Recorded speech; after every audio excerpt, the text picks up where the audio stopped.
Hello, everyone, and happy Saturday to you. I am Karen Dubin from Sweet Institute, and I will be continuing on in the reading of Carl Rogers on Becoming a Person, and we are reading some significant learnings.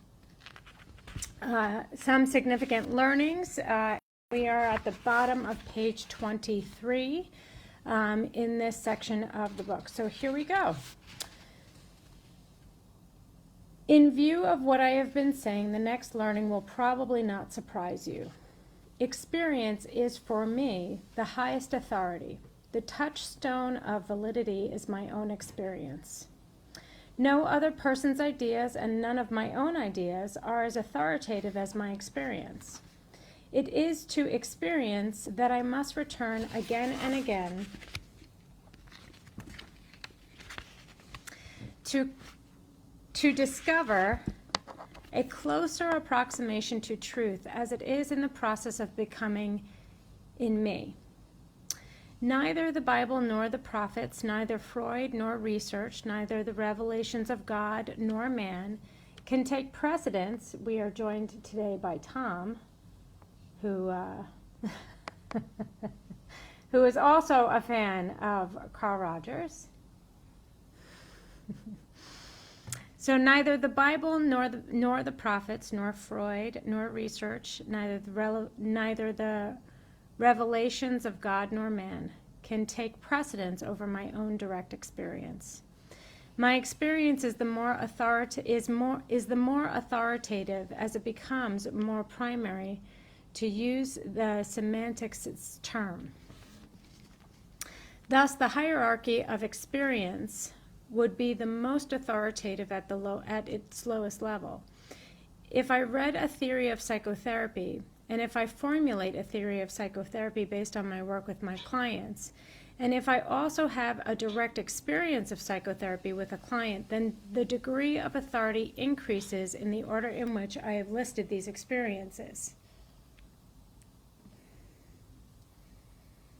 My experience is not authoritative because it is infallible. It is the basis of authority because it can always be checked in new primary ways. In this way, its frequent error or fallibility is always open to correction. Now, another personal learning. I enjoy the discovering of order in experience. It seems inevitable that I seek for the meaning or the kind or the orderliness or lawfulness in any large body of experience. It is this kind of curiosity which I find it very satisfying to pursue, which has led me to each of the major formulations I have made. It led me to search for the orderliness in all the conglomeration of things clinicians did for children, and out of that came my book on the clinical treatment of the problem child. It led me to formulate the general principles which seem to be operative in psychotherapy, and that has led me to several books and many articles. It has led me into the research to test the various types of lawfulness which I feel I have encountered in my experience. It has enticed me to construct theories to bring together the orderliness of that which has already been experienced and to project this order forward into new and unexplored realms where it may be further tested. Thus, I have come to see both scientific research and the process of theory construction as being aimed toward the inward ordering of significant experience. Research is the persistent, disciplined effort to make sense and order out of the phenomena of subjective experience. It is justified because it is satisfying to perceive the world as having order, and because rewarding results often ensue when one understands the orderly relationships which appear in nature. So I have come to recognize that the reason I devote myself to research and to the building of theory is to satisfy a need for perceiving order and meaning, a subjective need which exists in me. I have at times carried on research for other reasons: to satisfy others, to convince opponents and skeptics, to get ahead professionally, to gain prestige, and for other unsavory reasons. These errors in judgment and activity have only served to convince me more deeply that there is only one sound reason for pursuing scientific activities, and that is to satisfy a need for meaning, which is in me. Another learning, which cost me much to recognize, can be stated in 4 words. The facts are friendly. It has interested me a great deal that most psychotherapists, especially the psychoanalysts, have steadily refused to make any scientific investigation of their therapy or to permit others to do this. I can understand this reaction because I have felt it. Especially in our early investigations, I can well remember the anxiety of waiting to see how the findings came out. Suppose our hypotheses were disproved. Suppose we were mistaken in our views. Suppose our opinions were not justified. At such times, as I look back, it seems to me that I regard the facts as potential enemies, as possible bearers of disaster. I have perhaps been slow in coming to realize that the facts are always friendly. Every bit of evidence one can acquire in any area leads one that much closer to what is true, and being closer to the truth can never be a harmful or dangerous, unsatisfying thing. So while I still hate to readjust my thinking, still hate to give up old ways of perceiving and conceptualizing, yet at some deeper level I have, to a considerable degree, come to realize that these painful reorganizations are what is known as learning. And that though painful, they always lead to and though painful, they always lead to a more satisfying, because somewhat more accurate way of seeing life. Thus, at the present time, one of the most enticing areas of thought and speculation is an area which several of my pet ideas have not been upheld by the evidence. I feel if I can only puzzle my way through this problem that I will find a much more satisfying approximation to the truth. I feel sure the facts will be my friends. Somewhere here I want to bring in a learning which has been most rewarding because it makes me feel so deeply akin to others. I can word it in this way. What is most personal is most general.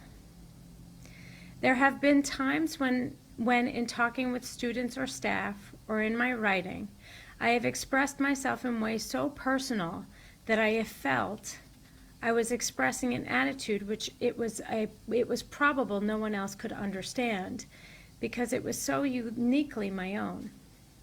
2 written examples of this are Preface to Client-Centered Therapy, regarded as most unsuitable by publishers, and an article on persons or science.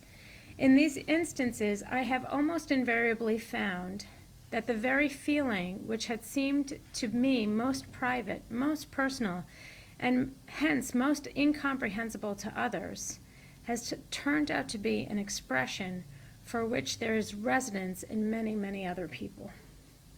It has led me to believe that what is most personal and unique in each one of us is probably the very element which would, if it were shared or expressed, speak most deeply to others.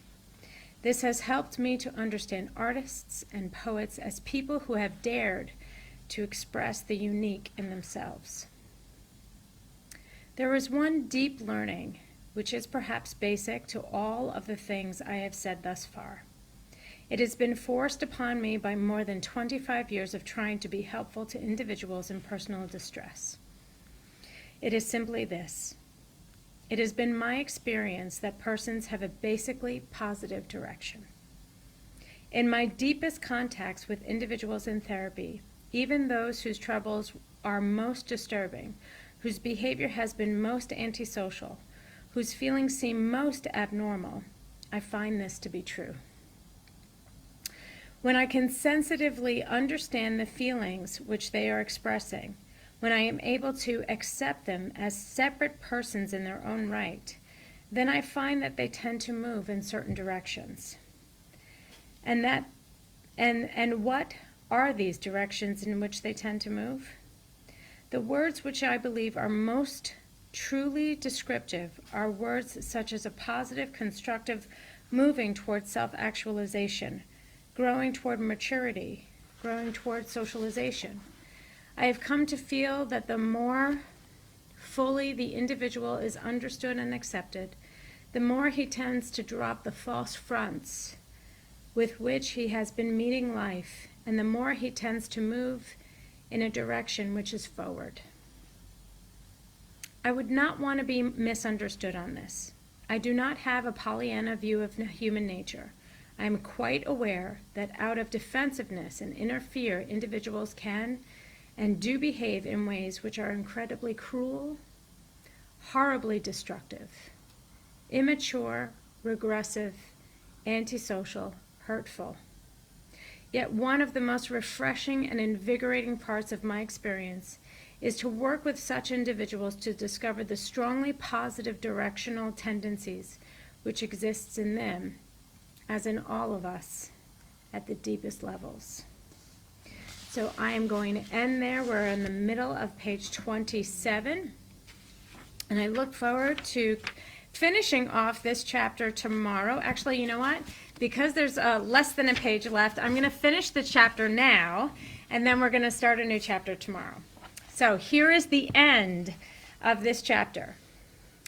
Let me bring this long list to a close with one final learning which can be stated very briefly. Life, at its best, is a flowing, changing process in which nothing is fixed. In my clients and in myself, I find that when life is richest and most rewarding, it is a flowing process. To experience this is both fascinating and a little frightening.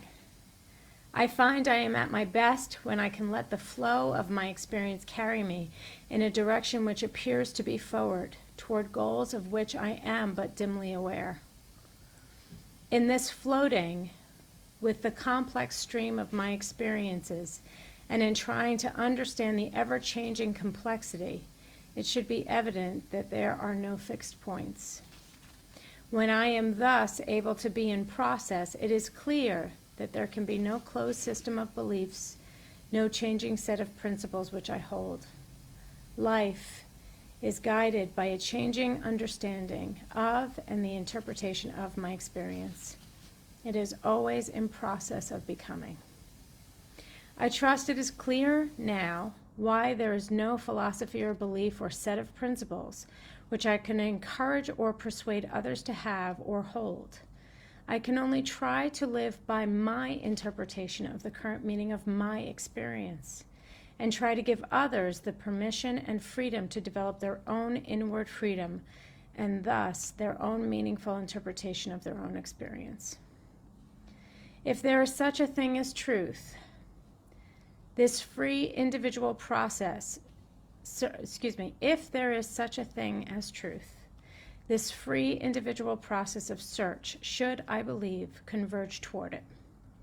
And in a limited way, this is also what I seem to have experienced. So now, end of reading for today, end of chapter, and I will be starting part 2, How Can I Be of Help, tomorrow. So thank you, everyone. I hope you're having a great Saturday, and I look forward to reading for all of you tomorrow.